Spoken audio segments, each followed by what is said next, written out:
AI and its potential to change the global balance of power. To discuss, I'm really excited today to have on Alex Wang, CEO of Scale AI. In a blog post announcing Scale's recent $1 billion fundraise, Alex wrote that Scale is aiming to grow into the world's data foundry for AI.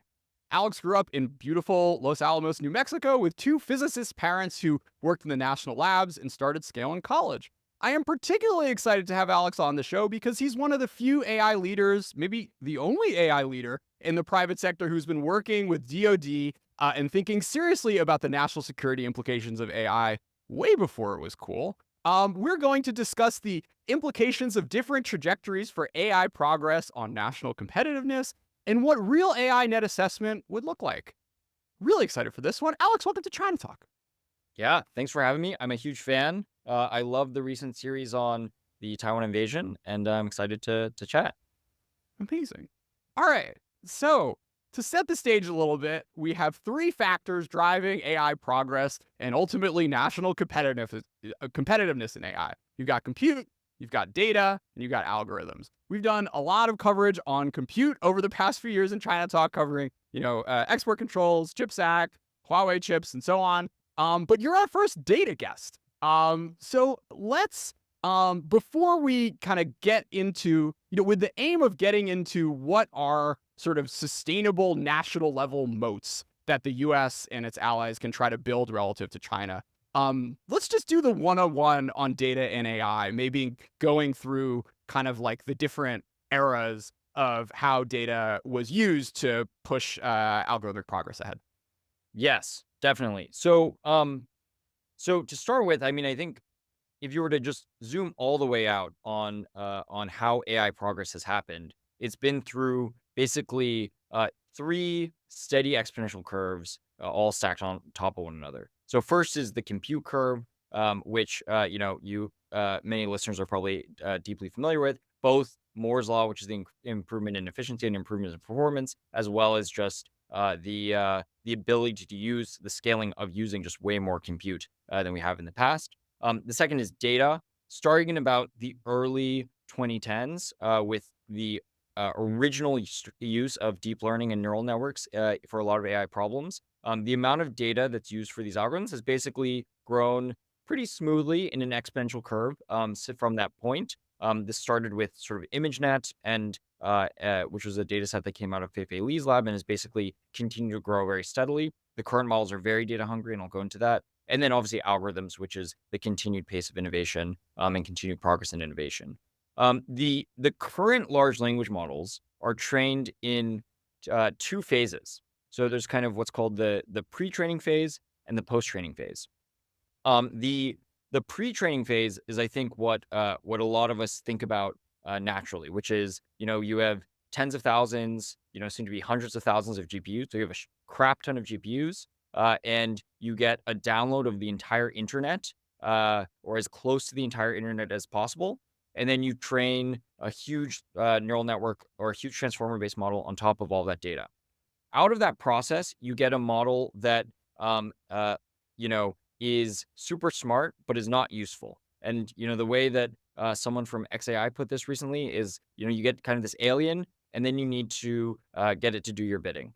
And so then the second phase is post-training, where you actually get the model to be optimized for whatever useful functions are necessary for the models to do. And this post-training phase depends a lot on expert data, or what we call frontier data. So this is, expert reasoning chains. It relies, this is where RLHF is commonly applied, the techniques of reinforcement learning with human feedback, techniques of supervised fine-tuning, SFT, is applied. And this is basically where you leverage very exquisite, high-quality data to be able to build these models to perform dramatically better at very useful problems, whether that be coding, expert fields, being more helpful to users. This is where a lot of the safety controls come into place.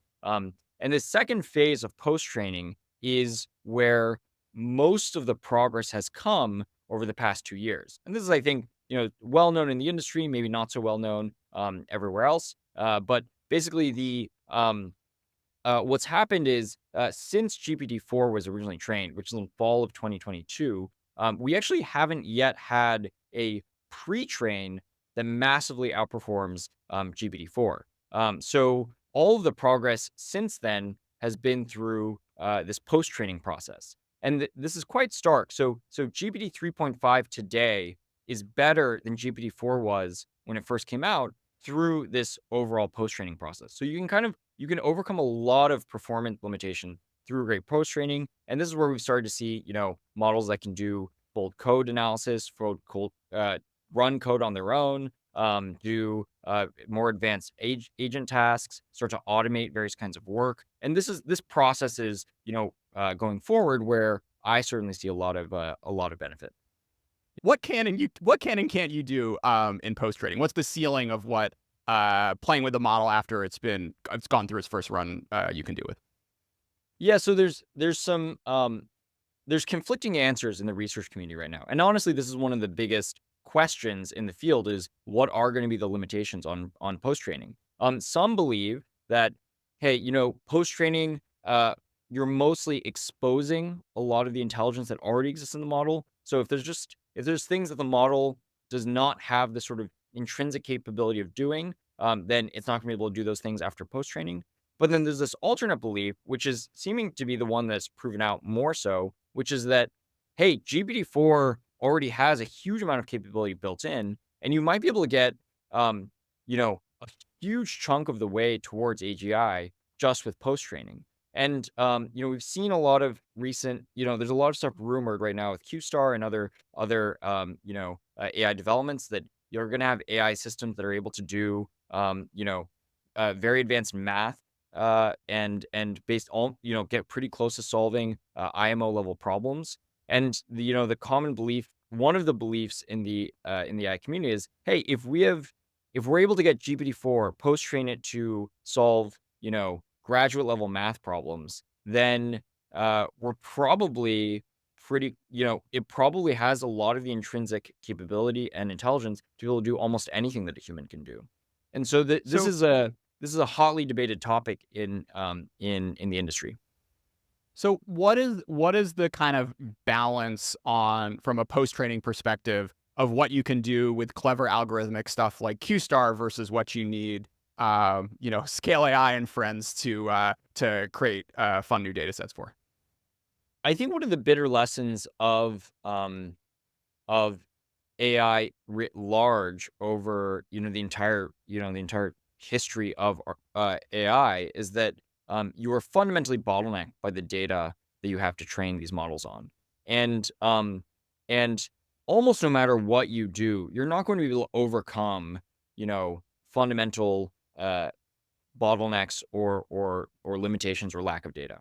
And so nearly any capability that you're going to want the model to ultimately exhibit, you will need data to reflect that. And this is one of the core problems in post training, which is a lot of the problems that we want these models to solve, the data is not recorded or does not exist. So if I want a model that is able to do the job of a financial analyst, yeah, you can get like their Excel models or you can get, some of their work, but most of the thinking that goes on in their head, most of the the reasoning that happens, most of the use of various tools, this is not stuff that is meaningfully recorded or exists in any pre-existing data sets.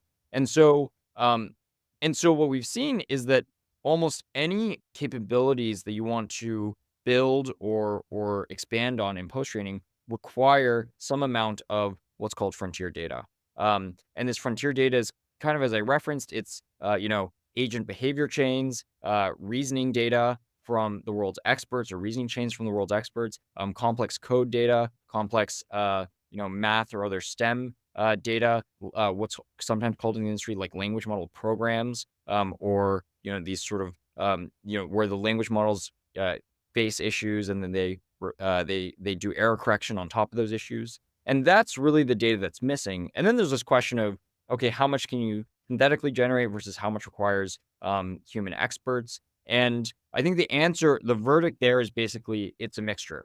And you're going to want a very hefty collaboration between the world's experts and the best and brightest minds in the world with these AI models to produce as much of that data as possible. Great. And let's just give like a little national security analogy for the type of expert data you're referencing. So it's like a fighter pilot looking at a video of what's around him and saying, I would turn left at like, 32 degrees, or an intelligence analyst shown 5 pieces of intel and saying like, I think there's something here because I have, 30 years of experience of looking at this stuff, and like, I know how the Taliban think or whatever. Exactly. And Yep. you take that, you take thousands of those data points, and then you feed it into something like that, gives you like base intelligence, like a GPT-4 and GPT-5. And then all of a sudden you get it, 50, 100% better for that particular use case that you're trying to deploy. Exactly. Yep. Yep. Okay. My personal thesis is most of the hard work in getting AI to actually be a fundamental game changer is going to be in enabling AI systems that are going to actually be able to do all the very expert and niche and sort of like high art, so to speak, capabilities that humans do today. That process is going to be most of the legwork and most of the wood to chop in getting AI to actually have transformative impact. Great. Let's stay on this sort of data question for a second. You painted out a few kind of potential futures of what is going to be the input that leads to better and better AI. You have, these big, very exquisite, handcrafted data sets, and then you have synthetic data. What's your sense, Alex, of like, I don't know, like the concept of a national moat for something like that? Yeah, so maybe it's worth first just setting the stage. I think that there's this term in the industry of the data wall. And simply put, it's basically, the realization that we've used almost all of the data on the internet, and the internet produces new data extremely slowly. So we've sort of run into, again, what's called the data wall, because we've sort of spent all of this data that's been captured over the course of decades, and we're not producing new data all that quickly.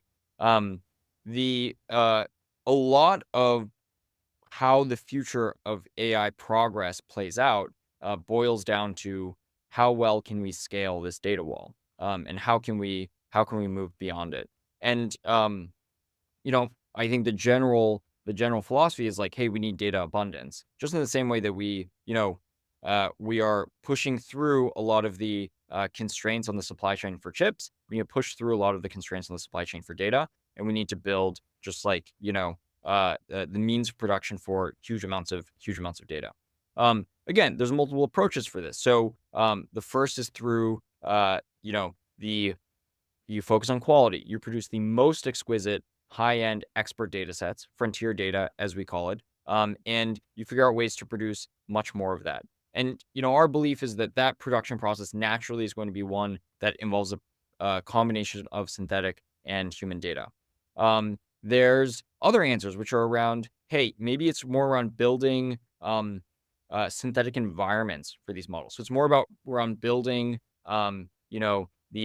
these kind of like game-like environments that models can just interact with within themselves, and they can sort of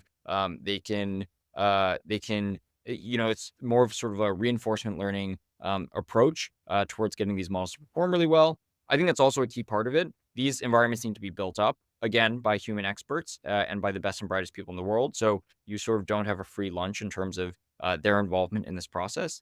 And then the last is some of these approaches on synthetic data, which have shown to be good. They're definitely not bad, but by and large, synthetic data is sort of a one-time bump on top of all of your pre-existing real data. So maybe if I have, I have all this real world data, maybe I can get to 3x my real world data with synthetic data. But at some point, you're just you're repeating things over and over again. You're not getting new information content, and it doesn't improve the model dramatically more than that.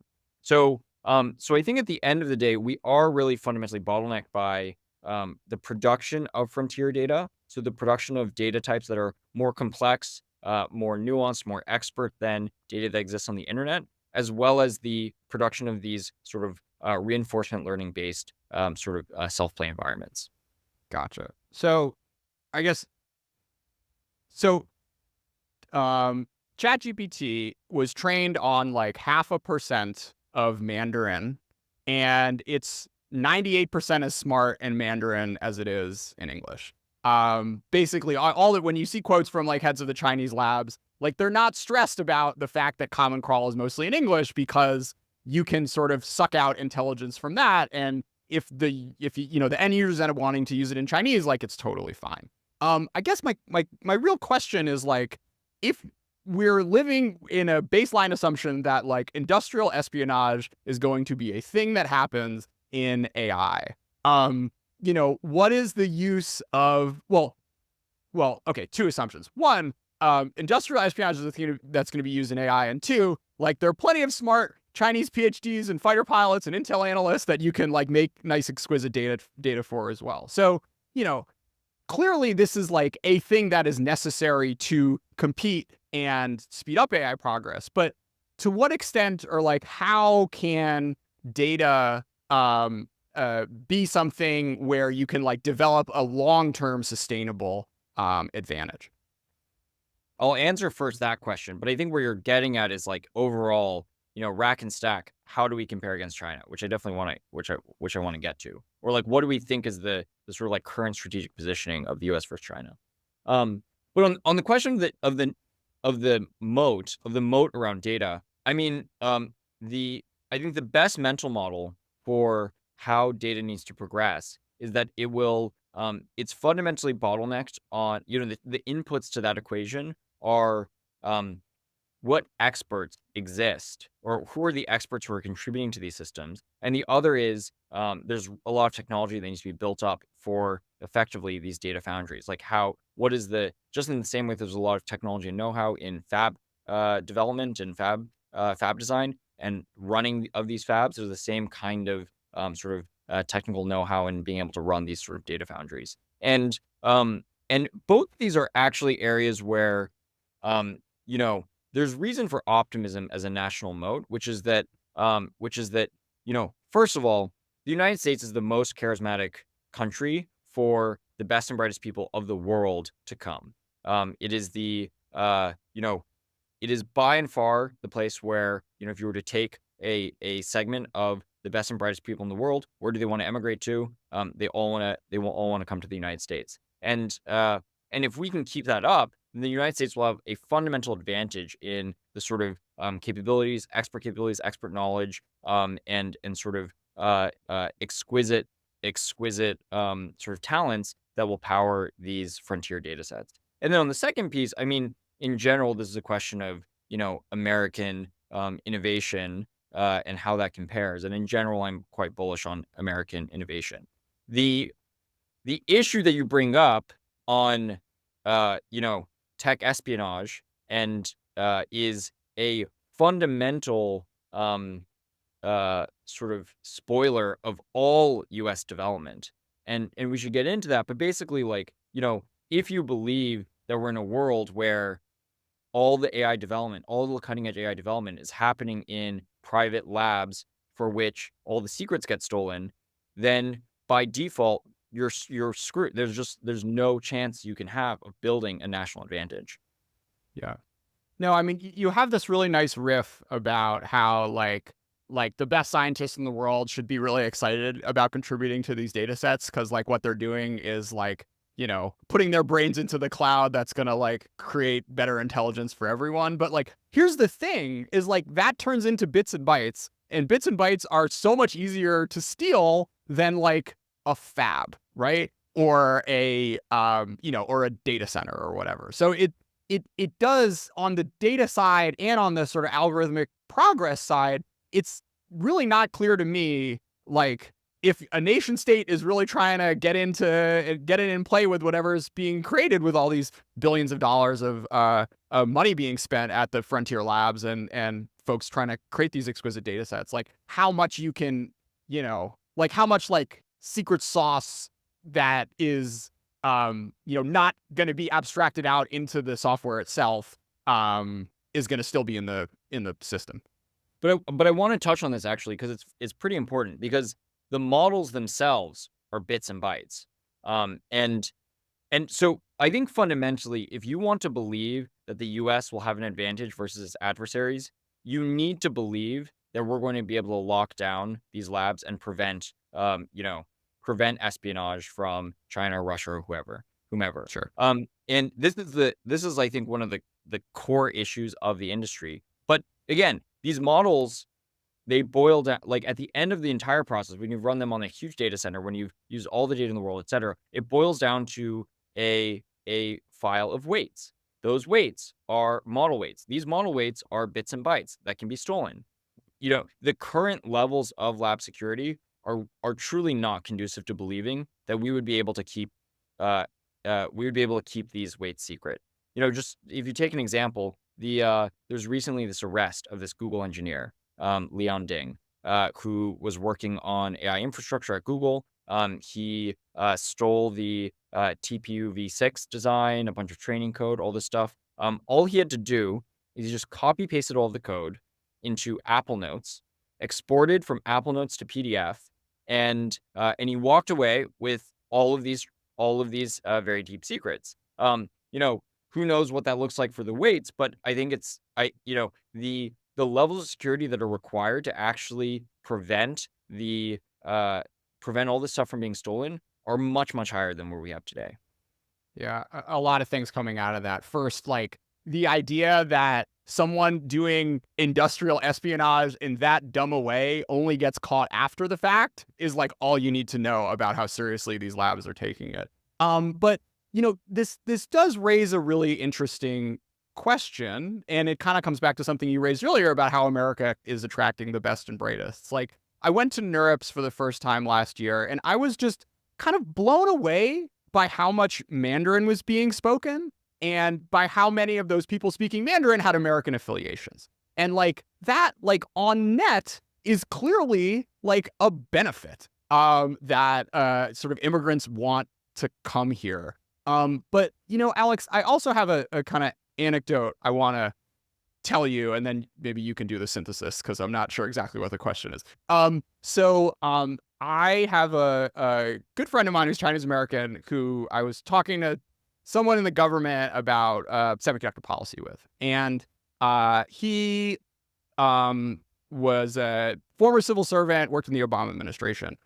We're on this call, and as soon as he turns the camera on, the first thing he says is, "I'm a U.S. citizen, and I used to work in the Department of Commerce." And that like broke my heart. And afterwards, I'm like, dude, like, why'd you have to do that? He's like, Jordan, I have to do that every single time. Otherwise, the conversations end after 7 minutes. So I don't know. Care to reflect on the balance of wanting to attract the world's best talent while at the same time sort of dealing with those sorts of latent issues, I guess.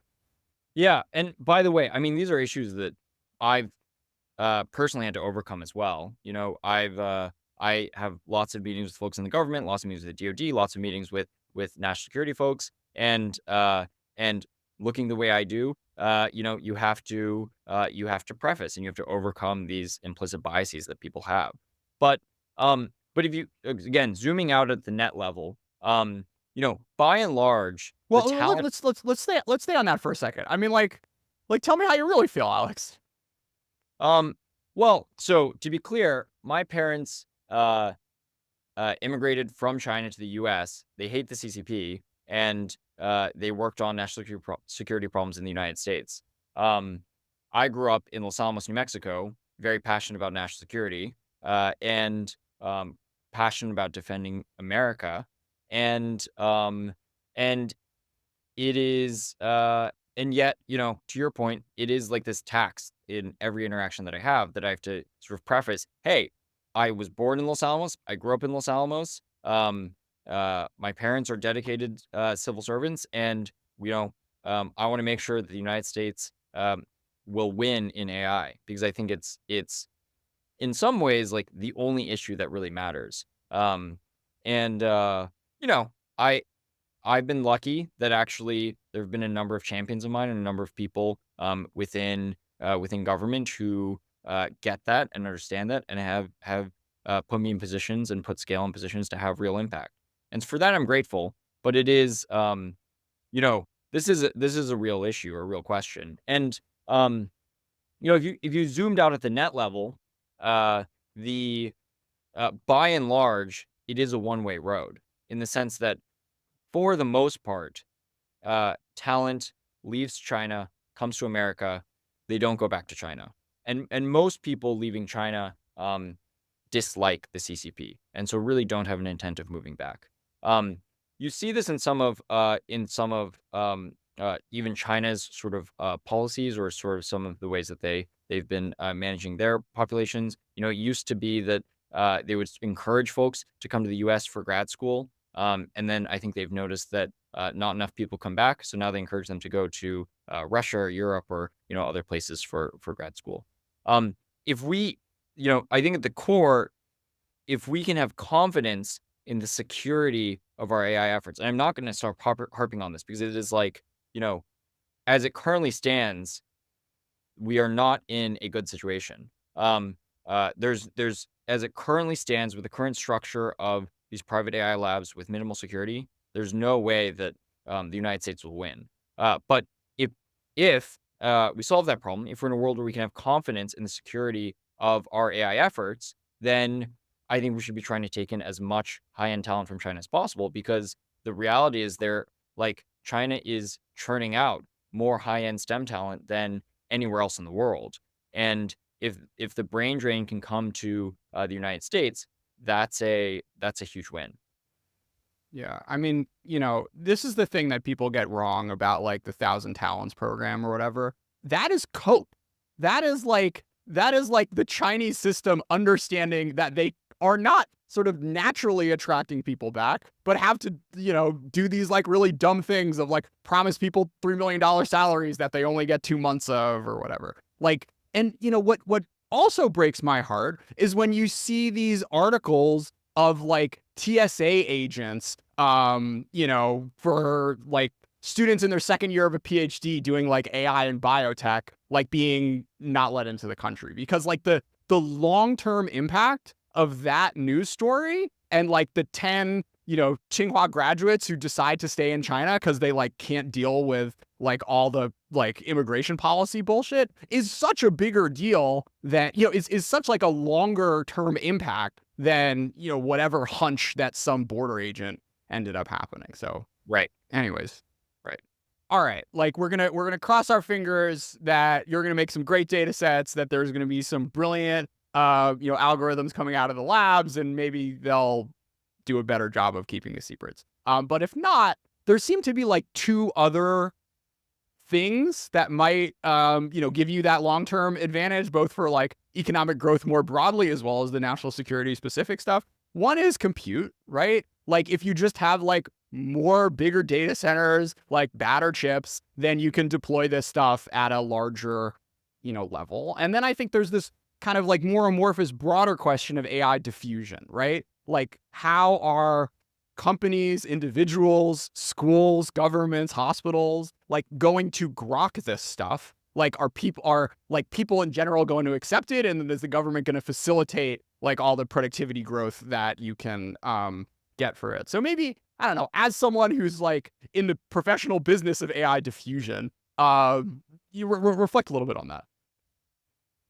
Yeah. So this question of AI diffusion, I split it into two. One is sort of commercial or sort of enterprise or economic AI diffusion. So how quickly does this technology make its way into truly the global economy? And then there's sort of the national security AI diffusion, which is how quickly do we go from AI breakthrough to military capability?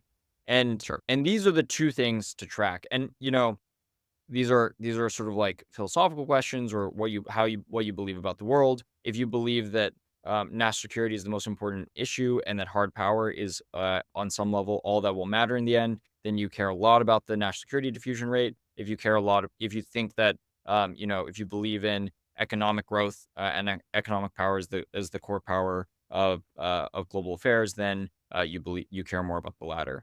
Um, I think the answer is twofold. I think that the economic diffusion within businesses will happen reasonably quickly, but still way slower than anyone thinks it will today. That being, to double click on that, the the forces of capitalism will force that company, if some companies can gain meaningful edge from implementing AI, which I certainly believe they will, and have the ability to sort of like disrupt their competitors through use of AI, then the competitive pressures and the pressures of capitalism writ large are going to force companies to diffuse this stuff relatively quickly. The best example of this is Apple's announcement last week of Apple Intelligence. This was most of the reporting on Apple was actually that they were very behind on AI, and hey, they had to lean on OpenAI because their own efforts were so meaningfully falling behind. But I think what the forces of capitalism kind of like pushed them to do, because they needed a strong AI story, was that they actually developed in some ways a very smart framework for how to integrate AI into all their products. Sure. They're integrating AI as a core part of the OS in a deeper way than I think anyone else. And that's going to, Apple is, tons of Americans have Apple devices. This is going to diffuse through the economy incredibly quickly. So it's sort of, I think that my general answer is like faster, like quite fast as far as tech diffusion goes. Slower than I think people think, because I think people think that like, we'll snap our fingers and this will be everywhere. The national security AI diffusion is happening incredibly slowly. And there is, I have like uh, very little optimism that this changes meaningfully without some real glass being broken or some real issues popping up or some real crises. And I think there's a few reasons for this. First is just, by and large, the national security enterprise is risk averse. So there's like less of an understanding that this is such a critical issue unless there's like a problem that pushes us to think about it deeply. And then it's just, there's all these sclerotic processes with how the federal government has to, you know, budget for new programs and then slowly procure and show results and then lobby Congress for more funding. Like this entire sort of bureaucratic logistical process is moves much slower than each next generation of models is moving. So it's like it's not even clear if the diffusion through national security would ever keep up with the development in the commercial sector. Yeah, I mean, it's it's like I get your point. And like column A, like if you can't count on American capitalism to like push a big technological change into, society broadly, then like, we might as well just give up. But on the government side, like there are people who can make decisions to lean more back into this. And like, we just had House Majority Leader Steve Scalise saying he wouldn't support legislation that sets up new agencies, establishes licensing requirements, spend money on research and development that favors one technology over the other. And on the one hand, it's like, all right, he's gonna like you can sort of sit back and let Apple compete with Google to make the best AI phone, but you can't sit back and like hope that the national security state or the Department of Education or the Department of Health and Human Services like gets AI into their thing because there's no competitive pressure on a lot of these organizations. Yeah, exactly. And I think that the core question is like, do we believe that? So the U.S. government, one of their most critical jobs is national security. It's to ensure that we're able to defend our borders, ensure that we're able to maintain national security. To the degree that you think that AI is a military technology, which I think it almost certainly is, then the United States government has an imperative to be competitive and frankly lead on AI. And they can't just be passive and let it play out in the private sector, because that does nothing to help the United States government fulfill their mission of providing national security.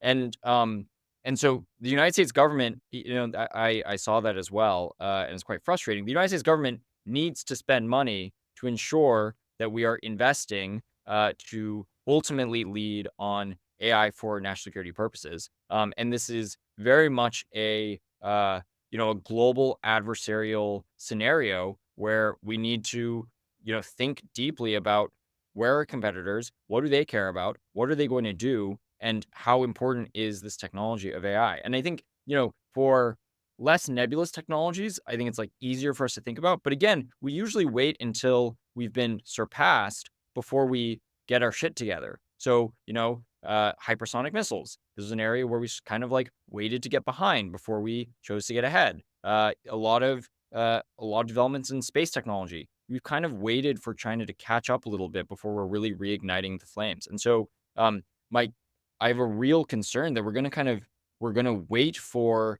a crisis until we really take this stuff seriously. Yeah, I mean, and this is sort of the drum I bang on as well a lot. Like, look, um, uh, net tech assessment for U.S., China, and AI. If you don't think that's important, like, I don't know what the hell you're doing listening to China talk. But like, here's the thing: it's literally me, Jeff Ding, Matt Sheehan, and like half of a few other people who are spending their time following Chinese algorithmic progress and China's data center buildouts and what China's doing to help or hinder its firms in creating the type of data sets and synthetic data that we talked about. So it's very frustrating to me that, kind of given the, like, again, potential importance, like, who knows, the AI could still maybe be a bust, but like this is like one of these potential wildcards in the future. It seems like you would want better to know what's happening in the private sector where the real game is being played, about what progress is happening in your strategic adversary. And by the way, when you see on Superclue and Chatbot Arena and hopefully one day Seal that the Chinese models are like basically as good as the American ones, like, you might want to invest in understanding what's going on there. Totally. Yeah. I Anyways, mean, we're sympathetic on this, but yeah, it's totally crazy. so on this idea of a China AI net assessment, like, what are the data points that you would want to be following from a sort of compute data and algorithmic perspective on getting a sort of like grounded and holistic perspective of the Chinese AI ecosystem? Yeah, so I think the first is the quality of Chinese chips versus NVIDIA chips. And the most up to date stat here is that the Huawei Ascend 910B, which is manufactured on SMIC fabs, is about 80% as good as an A100, maybe as like 2 to 3x the sort of like performance dollars, 2 to 3x more costly than NVIDIA chips in terms of performance per dollars or whatnot. But are, roughly speaking, in the ballpark to be overall competitive. The SMIC fabs have 7 nanometer capabilities versus roughly 2 to 3 nanometer capabilities for TSMC, but that might be fine. So first is just the capability levels, and I think that requires continuous experimentation. The second is just the production levels. So, I believe that Huawei is manufacturing something like 100,000 chips per quarter versus roughly 1 million chips per quarter for NVIDIA. We need to track that ratio very tightly. Once that ratio gets within, let's say, 3 to 1, I think we need to be concerned. Power is a huge one.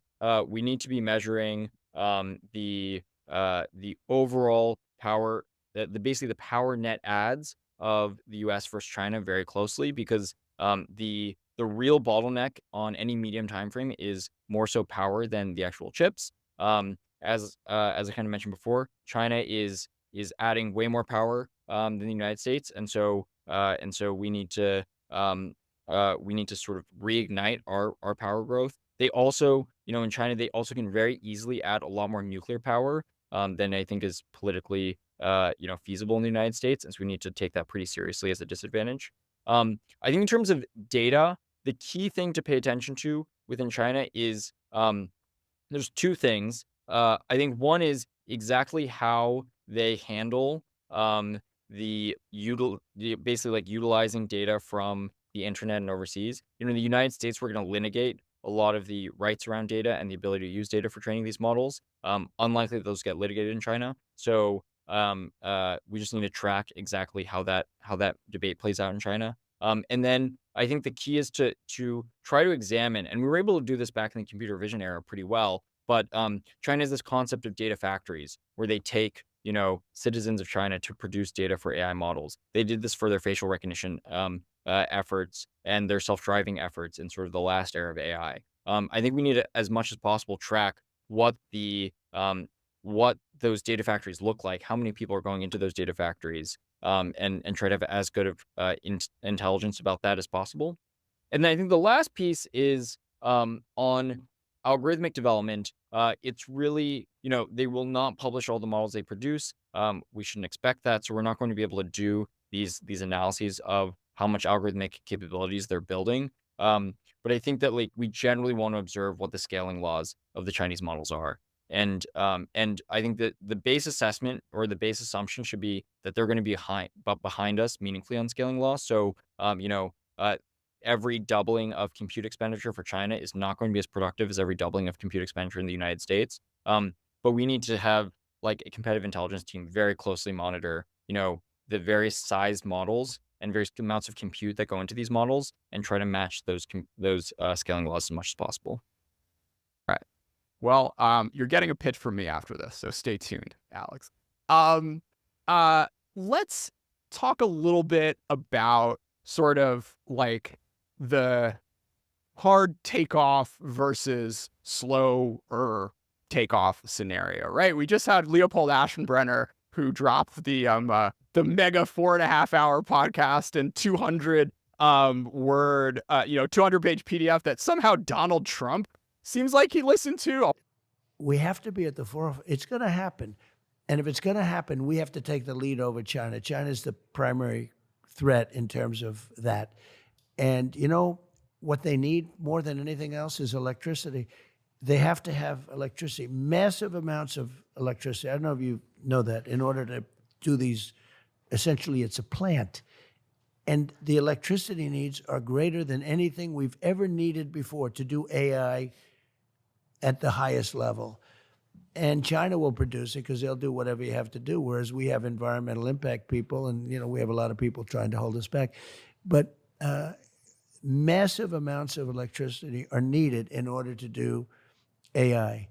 And we're going to have to generate a whole different level of energy. But like, I guess I'm, maybe first off, like, do you have like where do you fall on this, Alex? And what is your like confidence split on just how much better AI might get over the next 3 to 5 years, say?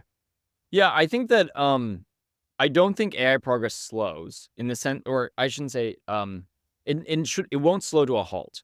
So I don't think there's any scenario where we just hit like some really big wall and AI is doomed forever. But there is like the data wall is real.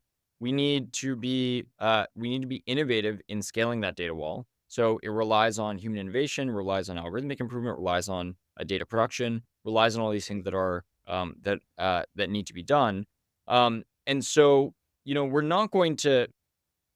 I personally place lower probability on these fast takeoff scenarios. Leopold believes in AGI by 2027. I personally place lower probability mass on that, but I think it is in the realm of possibility. So you have to take it really seriously. You have to take that outcome potentially very seriously.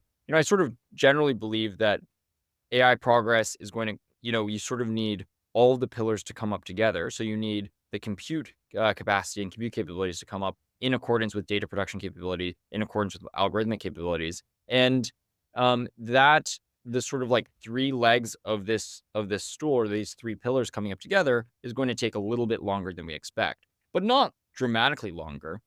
We Skill got started in the autonomous vehicle industry, and if I were to sort of observe how that industry played out, a decade ago, there were a lot of people who said you would get full self-driving in 2 years, and they would keep saying that every year until people stopped believing them. When people stopped believing them, there's a huge crash in the market. But there was, the firms continued to work on self-driving cars, and now you're at a point where you have actual, no kidding, self-driving vehicles, L4 autonomy, L4 self-driving vehicles in San Francisco, in LA, in Phoenix from Waymo, and we've gotten to the other side of that. So maybe it took 10 years. It didn't take 2 years like everyone was promising, but it's also not going to take 50 years. And I think that's kind of the general, that's generally where my head is at. It's going to take a little bit longer than people are saying now. It's not going to take 100 years. This is a technology that is going to happen, and we need to be prepared for it. So let's play sci-fi for a little bit. Pretending that assign a higher probability to the Leopold world. Like, what would you be doing differently as a company? What would you have the labs do? And like, what would you tell policymakers to batten down the hatches and get ready for? Yeah. Leopold is a good friend. I think he games this stuff out pretty well. I would say the primary, um, uh, the core of what he believes needs to happen is probably the core of what I believe needs to happen as well, which is, you need to lock down the labs. And the immediate thing you have to do, if you believe we are on this fast takeoff scenario, we're imminently close to AGI occurring, is that you need to prevent all of our secrets from going over to our adversaries. And you need to lock down the security of the lab such that you don't face this espionage risk. There's a lot of ways you can do that. You can implement it as if, there's a government agency that's responsible for lab security among all the labs. You can do it as, maybe all the labs, maybe there's some sort of, government lab. I grew up in Los Alamos, so partial to government labs. Maybe there's some sort of government lab that sort of serves as a parent organization to some extent to all of the sub labs. You have to accept from a regulatory perspective that, by definition, that's going to require some slowing of the deployment for economic gains, because once you deploy this stuff for economic reasons, you're also deploying it to be stolen by our adversaries. And so that is by far the greatest input to ensuring that we, whatever lead that will happen in the United States, which I believe happens by default, that we're able to maintain that.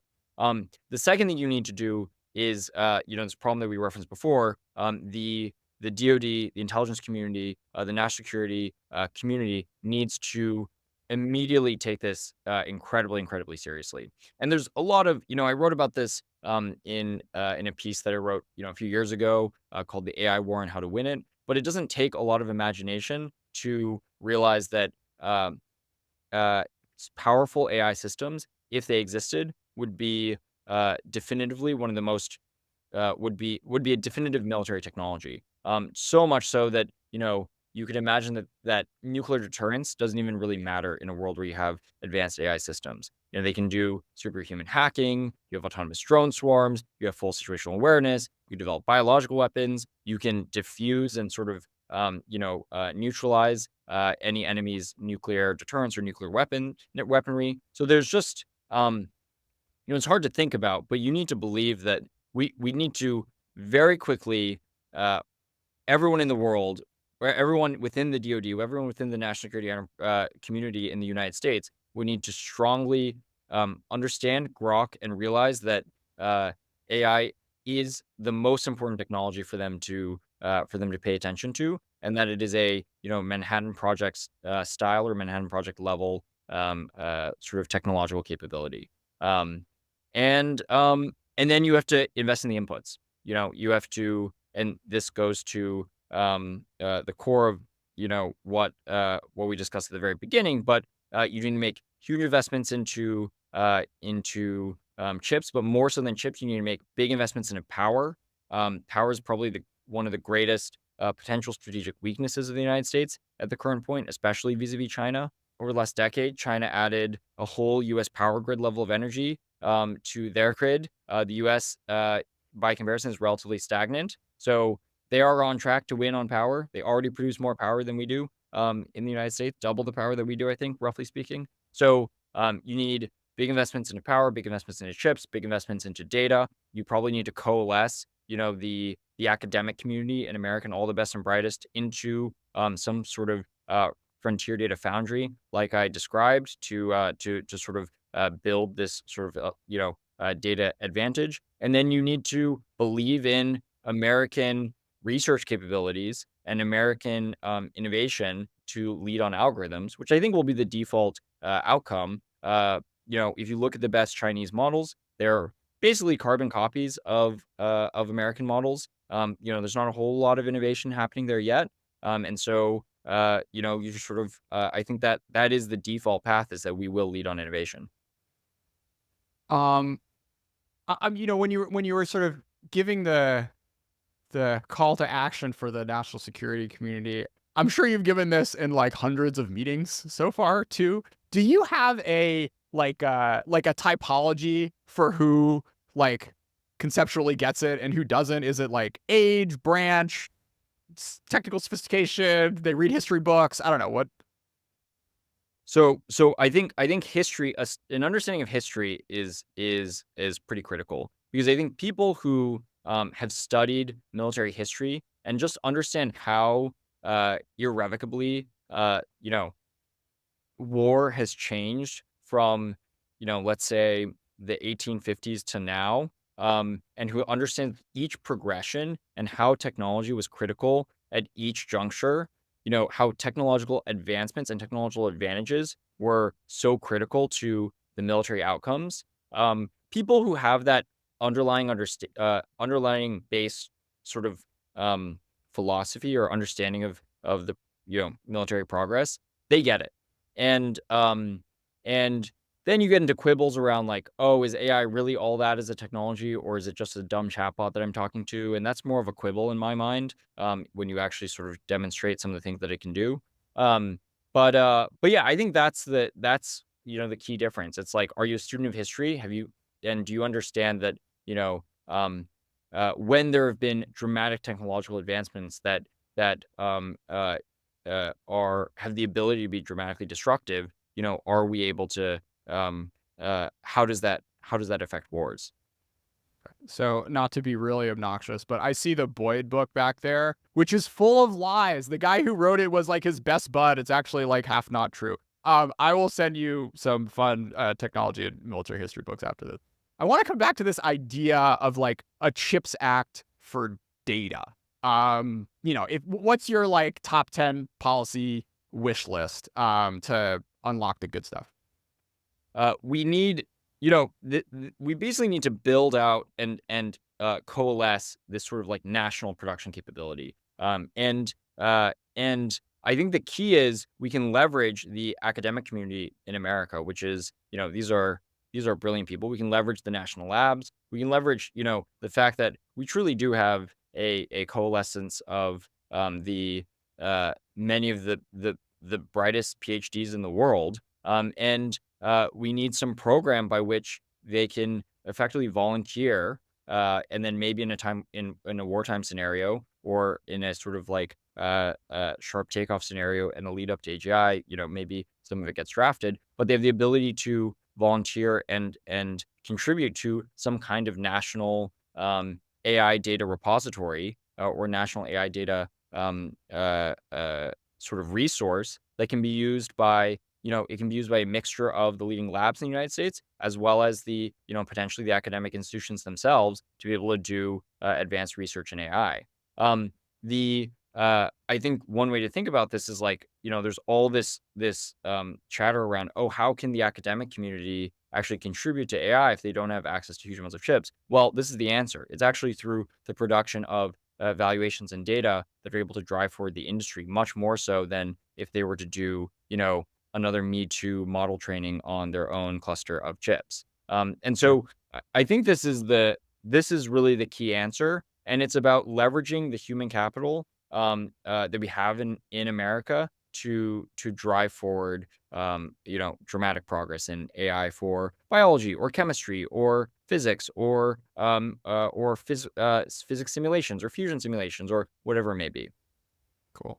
I'm gonna change tack a little bit for the last few. So Jack Ma had this fun line where he was like defending Jojo Lo, like the 996 lifestyle.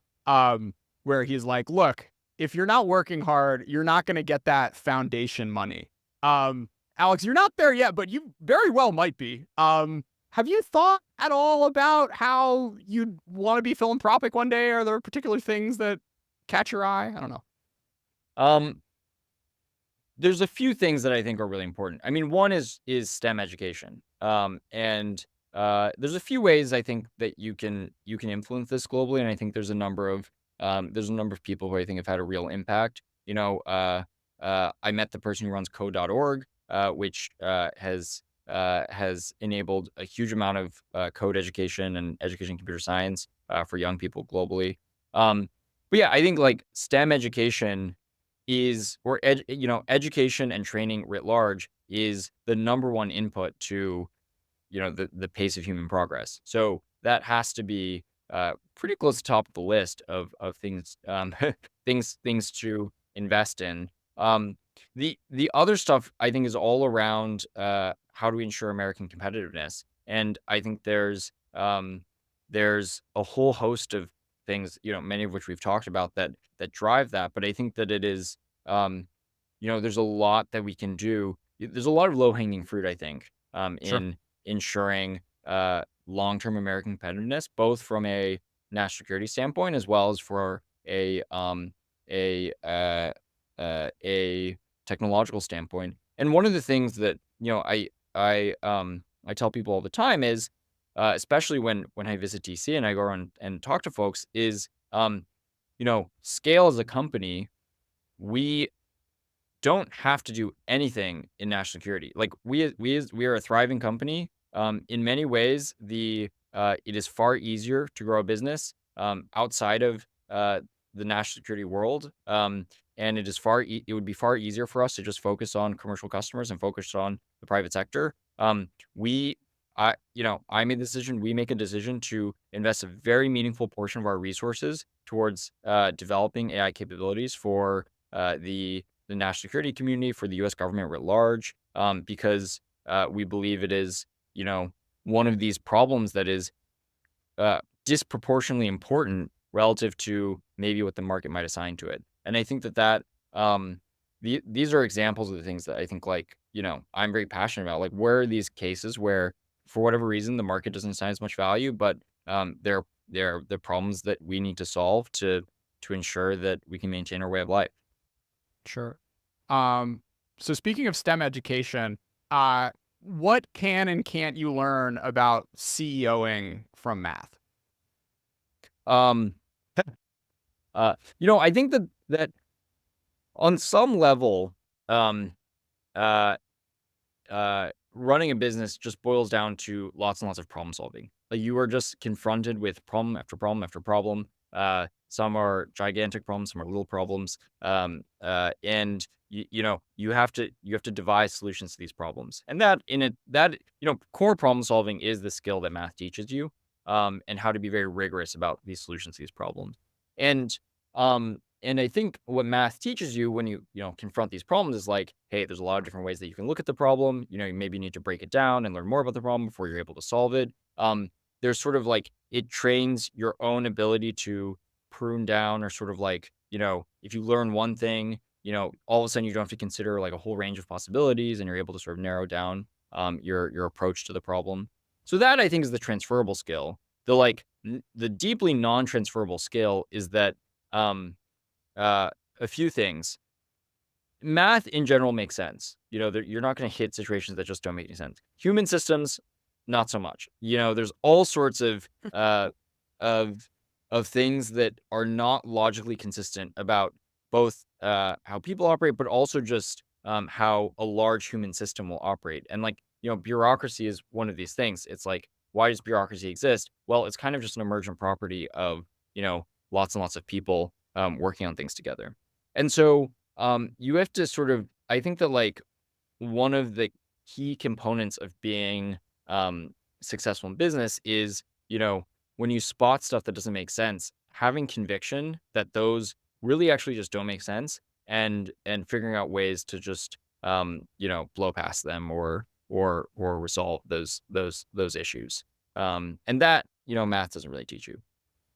Awesome. All right, last one. Why is tea the superior caffeine, and what is your tea tier list? Um, the Yeah, I think that maybe the key thing is it lets you titrate your caffeine consumption much more granularly. So I think that, like, when people end up drinking coffee, they're just sort of like overwhelming their system with huge amounts of caffeine. Whereas I think, different teas have different caffeine levels. And if you pick your teas correctly, you can actually sort of like, you know, get a smooth onset amount of caffeine that lets you do the work that you need to, and then sort of not have these major crashes. And then also, I think tea is, the variety within tea is just far greater than the variety within coffee from a taste profile perspective and just like an experiential profile perspective. And I, for one, want to live in a world where like, you're constantly discovering new things and there's always new experiences to have. My personal favorite teas, I think, are in general, I really like Japanese tea, various Japanese teas and various Chinese teas. The and all sorts of various teas therein. I probably start my day with a pu'er tea most often, and then around midday we'll have a sort of a jasmine green tea or something like that. And then maybe at the end of the day have a hojicha or a soba cha tea. So but yes, would recommend teas, would recommend the sort of like infinite experience of mixing and matching them, and understanding your own caffeine routine. Alex Wang, thank you so much for being a part of China Talk. Thank you, Jordan.